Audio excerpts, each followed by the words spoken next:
Hey friends, what's up? Ash here with Gents. Hope that you're doing well. My fall designer list for this year has been in the books for a minute. Now it's time to do the niche and indie fragrances. So in today's video, I'm going to be talking to you guys about 10 of the niche and indie fragrances that I'm looking forward to wearing the most this fall. And we got some absolute killers in here. A lot of these are fragrances that I got in not too long ago. I've been picking some fragrances up, some different niche ones that I've wanted for a while, ones that I've had my eyes on, also ones that I sampled and thought they were really good. And so those are mainly the ones that I'm looking forward to wearing, some new stuff. So let's jump into it. Let's check these out.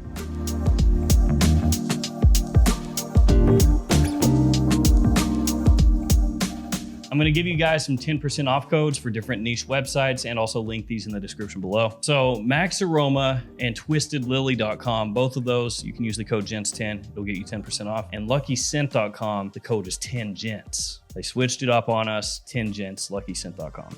So 10% off those three websites in case you shop at any of those. Save yourself a little cheddar. And also, I do suggest sampling. You know, anytime you're talking about niche fragrances, they're usually pretty pricey. So do try to sample these first if you can. A lot of these I sampled before I got them. And if you're looking for a sample store, you can check scentsplit.com. I've partnered up with them in the past. So scentsplit.com, link them in the description below in case you want to check them out also. All right, we're going to jump right into it.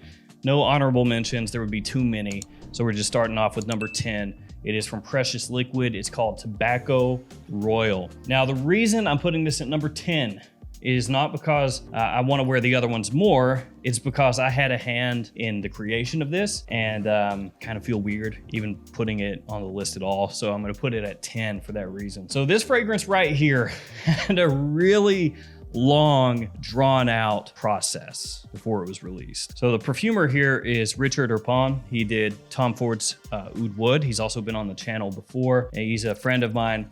And I was working with him on this fragrance to be released underneath another brand. And that didn't work out.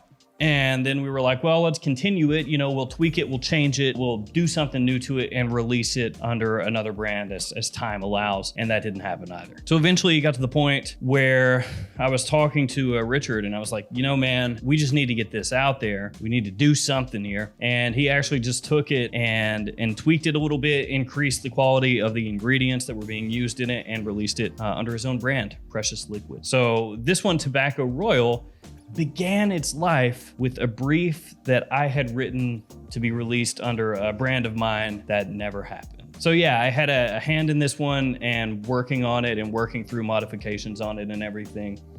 And I like it a whole effing lot. Tobacco, apricot, spices, tonka, vanilla. Some of the notes in the fragrance also has kind of an irisy feel. There was iris in the original note breakdown, but I think on the official note breakdown now it's not there, but the fragrance still smells as it did before. Absolutely fantastic though. Awesome, awesome fragrance. Number 9, Raj Apar, A Midsummer Dream. Now this one is a little bit of a different choice for fall because this is a fragrance that some people would consider more of like a springtime or maybe even summertime fragrance, but it works just as well during the fall. It has vetiver, vanilla, cardamom, and citrus in here. And I think for me personally anyway, that it is better suited for fall because as it dries down, it gets a little more slightly powdery and a little sweet. And I think in high heat situations, I wouldn't want to smell like that quite as much. Wonderful fragrance though, nice and classy, very easy to pull off scent during this time of year. Number 8 is gonna be Frank Los Angeles, number 2.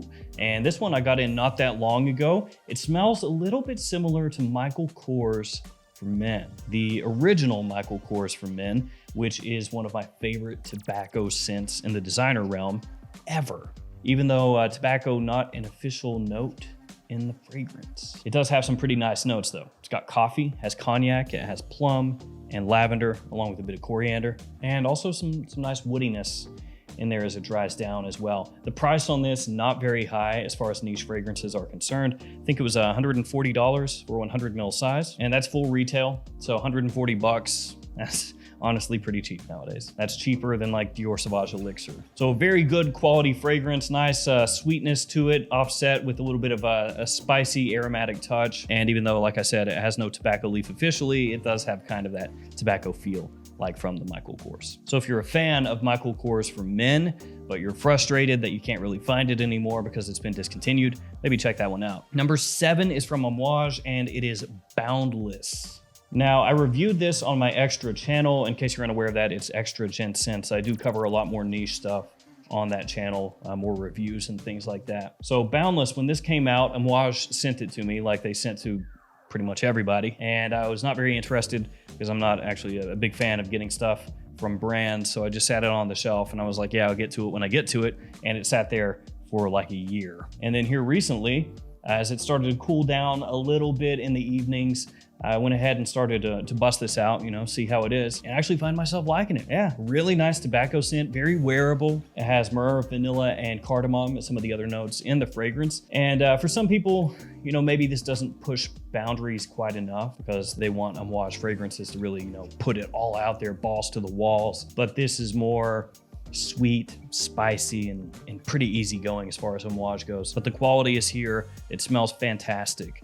I'm really looking forward to wearing this one. And as far as tobacco fragrances from Almas Go, Boundless, and Journey. Those are the two that I would check out. After that, number 6, we got Parfum de Marly Halton. This is their newer fragrance. It was a Harrods exclusive, which is why the coloration is what it is. It smells a little bit similar to Initio's Oud for Greatness, but with a more masculine edge to it. So it's got praline, it has oud, saffron, and cedar as some of the notes in the fragrance. Great performance here, like you would expect from a Parfum de Marly packing some oud. But it is, at the same time, very wearable, even though it's a strong fragrance with an oud note that's kind of the focal point of the scent. I really enjoy it. One of my favorite Parfum de Marly fragrances. And since this is gonna be, entering into cool weather the first time that I own the fragrance, I'm gonna bust this out. Number 5 is from Fort Manley, and it is Late Harvest. This one has cherry, tobacco, vanilla, and rosewood. And this one is tobacco for people that want something that actually smells like tobacco, which is admittedly going to be far fewer people than, would want to wear Tobacco Royal, for example, because this is much more easygoing. This is tobacco leaf like an actual leaf. Not as much that sweet fantasized pipe tobacco that you find in a lot of fragrances, which is not a bad thing. I absolutely adore that. But when you smell this, even from the atomizer, you're just like, like unsmoked cigarette tobacco mixed with a bit of a cherry sweetness. To some people, that's going to sound disgusting, but I think this stuff is absolutely fantastic. And the presentation matches perfectly with the scent itself, with this sort of cigar wrapper look to it. Number 4 is from Whittian. It is London, and this is one of the newest ones that I have in the collection. It has leather, vanilla, raspberry, oud, and violet as some of the notes in the fragrance. Yeah, we got a lot of oud in this list, a lot of tobacco in this list, but those are some notes that I really dig. So this one has been compared to Tom Ford's Tuscan leather, and it does have a similarity to Tuscan leather because it does have leather and raspberry. And when you get those two notes melding together, it's going to give you those vibes, those Tuscan leather vibes. And yet somehow Whittian London is a bit of an improvement to Tuscan leather. I think it's easier to wear, it's smoother, and just a little less harsh, a little less aggressive, while maintaining everything that I love about Tuscan leather, giving it a bit of a twist with that violet in there as well. And the presentation here looks great. We're making good time here. We're at number 3. It's Carolina Herrera's Mystery Tobacco. Now this one, I know, is not a niche fragrance because it's by Carolina Herrera, who is a designer brand. But at the same time, this fragrance would not really fit in with all the designers in the top 10 list because it's way more expensive than any of those fragrances. It's kind of like the Tom Ford Private Blend line of fragrances. They fit in easier to niche lists, in my opinion. And so that's where I put them. Because I feel like your average Joe, when you're saying, okay, here's a designer fragrance, they have a certain expectation for the price, and this ain't it. This has tonka, patchouli, gaiac wood, and obviously tobacco as well. Mystery Tobacco smells similar style to fragrances like Mancera's Red Tobacco and Carlisle by Parfum de Marly. But surprisingly, I think that the Carolina Herrera actually smells better than both the Parfum de Marly and the Mancera.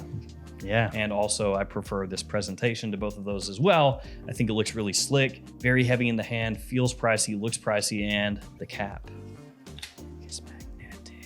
It doesn't have that big aggressive blast like Red Tobacco does off the top that some people find unbecoming. Instead, it has this great sweetness that leads you into the tobacco and the slightly darker patchouli and gaiac as it dries. Very well done. Mystery Tobacco is an awesome fragrance. You got to check this out if you're a big fan of tobacco or if you like Carlisle or red tobacco. Number 2 is Thameen Carved Oud. This has oud, cedar, cardamom, and pink pepper as some of the notes in the fragrance. And where Whitty in London smelled a bit similar to Tuscan leather from Tom Ford, this Carved Oud smells similar to oud wood from Tom Ford. Tom Ford having a big impact across niche fragrances, obviously. And yet, like Whitty in London, me preferring that to Tuscan leather at this point, I think I prefer Carved Oud to oud wood, which is harder for me to say because I have always loved oud wood. And of course, Richard, the perfumer that did Tobacco Royal, did oud wood. So yeah, but I like Carved Oud a little more. So elegant and rich and smooth. It's almost like the pinnacle of that style of fragrance for me right now. Of course, this one I did get in not that long ago. So similar to some of these other fragrances, I'm looking forward to wearing it this year because it's the first time I'll be able to wear them out in the cold. So Carved Oud, gotta check this stuff out. Absolutely awesome. And this one I sampled first before getting. As well as the number 1 fragrance, I sampled that one as well and had to get it right away. It is Starlight from Xerjoff. This has one of the best smelling cardamom notes of any fragrance I have ever smelled. There's also bergamot, there's almond, there's amber and cinnamon in here, but that cardamom especially just captures my attention as soon as I spray this on. It's very elegant and sweet and almost effervescent, like it floats off your skin with this little bit of a sparkle, zing, almost like a gingery type zing. Absolutely fantastic. Starlight is an amazing fragrance that I feel like you've got to check out if you're a fan of cardamom. And that is